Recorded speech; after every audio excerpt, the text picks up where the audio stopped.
Welcome to IEP 101, part 1 of 3. We will be talking through what your child's IEP looks like, and we are going to focus on the first 4 sections of an IEP: our demographics, required team members, procedural safeguards, and a lovely acronym called PLAAFP, and we will go through what all of that means. But before we get started, I want to share a little bit about Ask Resource Center. Ask Resource Center is a family-focused nonprofit organization whose mission is to empower people with disabilities and their family members and the professionals who support them. On our slide here, you can see these lovely bubbles we have, and these are our values that we have as our organization. We have passion and fearlessness, individualized attention. We do our work with integrity. We have excellence in stewardship, unwavering commitment to our families and professionals, and a collective impact that we would like to make in this world.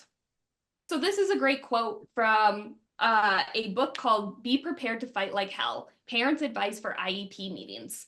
And the 2 pieces of advice from parents to include being prepared and educate yourself prior to the IEP meeting. So that is our goal here. And in these next few weeks of webinars, we will be going over all of these different areas to support your child in their IEP. We will look at demographics, required team members, procedural safeguards, the present level of academic achievement and functional performance, or PLAAFP. We'll talk about annual goals and progress monitoring, and what services, activities, and supports can look like. Today, we are going to focus on those first four sections in the IEP. So if you have a copy of your child's IEP with you, this might be a great thing to have out, and we will walk through different sections in it and what you can look for within your own child's IEP and what things that you could consider bringing to your team to be added in. So by the end of the presentation, you will be able to identify the first 4 sections of an individualized education program, or an IEP, and understand the purpose of each section, and recognize the important information needed in each section of the IEP. We're first going to start off with demographics. The demographics are what is shown on the screen. It is that first page in your IEP. When we are going through this PowerPoint today in the next few weeks, if you see a bolded line around an image, that means we are taking this directly from a blank IEP, or what you can expect to see in your child's IEP to help you be able to follow along. So this first section just has information about you, your learner, and what school they are at. Please just make sure this information is correct, as in hopefully a few months, there will be a family portal where you can have real-time access to your child's IEP and updated on their progress monitoring information, like how your school may have Power School or Blackboard or some other way to monitor your child's homework in their general education classrooms. There will hopefully be a system like this for IEPs within the next year. And making sure this information is correct will just help ensure that your child is connected to you in the IEP. And this will be part of your login information. So when you have a meeting, just please double check that this information is correct. We're going to move on to our required team members. When there is an IEP meeting, there are some required members that need to be there. First and foremost, the parents or the guardian of a student need to be at that meeting. They are active team members. You all are active team members in this IEP meeting. Make sure your school is making an attempt to communicate with you. They should try multiple times. If you are not getting information from them or requests from them, please reach out yourselves. Your IEP should state when your evaluation is due. And if you're getting close to that date and not getting a meeting notice, you can reach out to your school because you need to be involved in this. Another required team member is a general education teacher. If you are in an elementary school, this may be your child's grade level teacher. This may mean for your middle school and high school students, their general education teachers or their homeroom teacher, but there needs to be a general education teacher who can speak to what the general education curriculum is.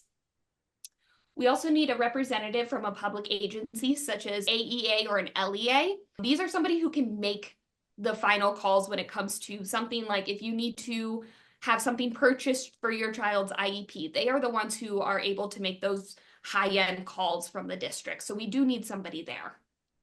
And we also need a special education teacher there, the one who is going to most likely be serving your child, the one who can speak on your child and what they are learning. Then in this other box, we have additional team members. They are not required, but they may be a great resource to have with you. One of those might be an individual who can interpret evaluation results. This is when it comes to your 3-year reevaluation or your initial evaluation. There needs to be somebody there who can interpret the data that was taken to qualify a student for special education. This may be a school psychologist from the AEA. This could be the special education teacher.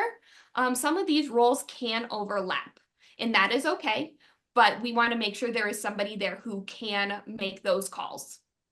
Whenever appropriate, the child with the disability should be there. We are strong believers that your child, they're the ones living with this disability for their life. They should know how to advocate. So if it is appropriate for them to be there and understand what their education could look like, allow them to be there and be an advocate for themselves. And the last one is any individual who has knowledge or special expertise in this area. This could be the occupational therapist if your child has a goal in OT, or a physical therapist, or speech. Or if you got an outside evaluation, you might want somebody there who can read those results and speak a little bit more to it. Along with this, it is not on there, but you are allowed to have an advocate come with you. That is part of your parental rights. But that kind of falls into someone who has expertise or knowledge to help be that advocate. If an essential team member is not present, there is a way to excuse them, but as a parent, you should be notified and have to sign off that you agree that a required team member is not going to attend the meeting. There are 2 guidelines around this. One, a parent in writing in the public agency to agree to consent for the excusal. There is a form that the school should provide to you about who is not attending, and you have to sign and consent to that.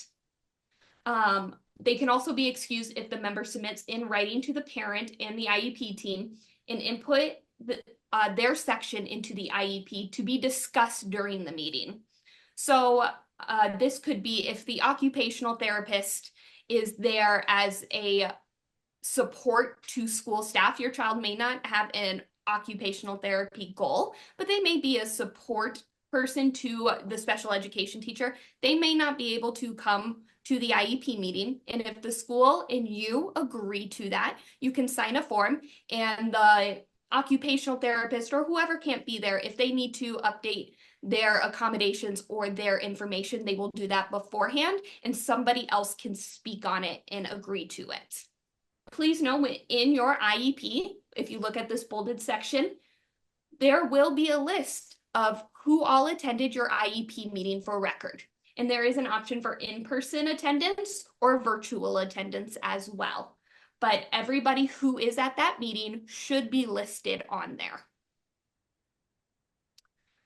Next, we are going to talk about procedural safeguards. So these are your rights as a parent. You may have noticed when you go to an IEP meeting, there might be a lovely booklet that they hand out and offer to you. This procedural safeguard outlines the rights of families according to the Individuals with Disabilities Education Act, or IDEA. In Iowa, parents are informed of their rights and offered a copy of the Special Education Procedural Safeguards Manual for Parents at least once per school year. So when you attend a meeting, at least once a year, you should be offered to take this booklet. You do not have to accept it, but it will be noted in your IEP is if you were presented it and if you accepted it or not. So please note that to double check that this information is correct after the IEP meeting to ensure that you were given the option to give a booklet and that the correct option was selected for you.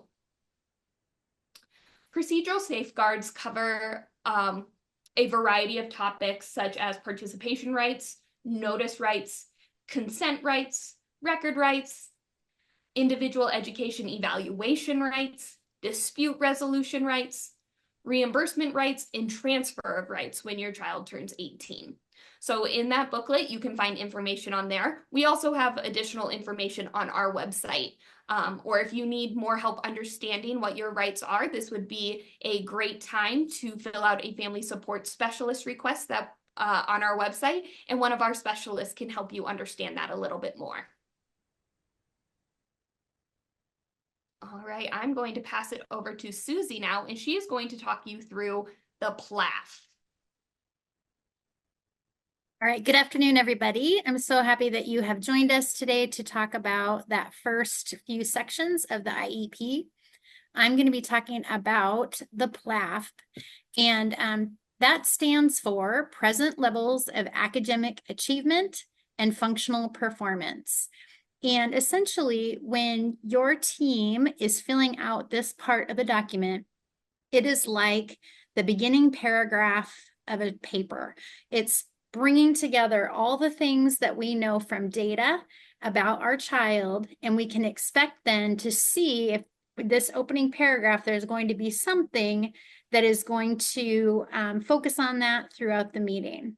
So there's two different pieces of the PLAAFP. There's the academic achievement. So that refers to how your learner is doing in school, in the curriculum, or if they're in preschool, just in the appropriate activities within preschool. The functional performance piece refers to how they are applying their skills. So how is that working for them within their school environment?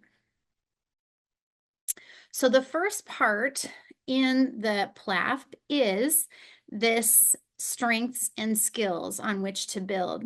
So using that strengths-based approach, we're going to think about, what is our child really good at? What are some skills that help that child throughout the day? And how can we utilize those strengths as we write this plan? So we have a couple examples here on the screen. Billy has great social skills and works well with others. So we know that we can use those skills within his plan. And then secondly, another example is Maria can comprehend a story when listening to an audiobook. So we know she has some auditory strengths. And so we can use that to mitigate maybe some reading issues that Maria might be having. Okay, so I want you to be thinking about your child's strengths and skills as we keep moving on. Now, the next section is around interests and preferences. So what is something that your child is interested in? It invokes their curiosity. What is something that they prefer? Their items, events, or people the learner chooses over others. So here are a couple of examples. Hannah enjoys art and gym with peers, and Jose prefers to sit at the front of the class for less distractions. So thinking about that, using the interests and preferences, we can continue to focus in on those strengths of the child to write this plan that will work the best for him or her. I'm going to give a quick example of a student that I worked with when I was in schools, and this student loved Mickey Mouse. And so we used Mickey Mouse on a lot of different pieces of the child's visual schedule so that it was even more interesting for that child to earn little stars that had Mickey Mouse on it. So we use those as an interest or a preference.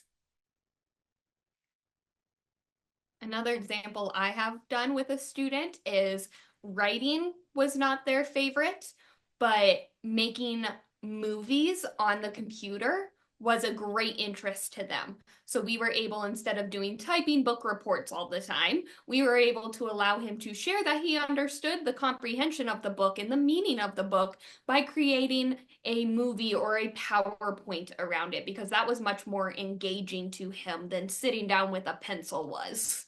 Another piece of the PLAAFP is that we consider special factors. What are some things that our team needs to be thinking about as we develop the IEP?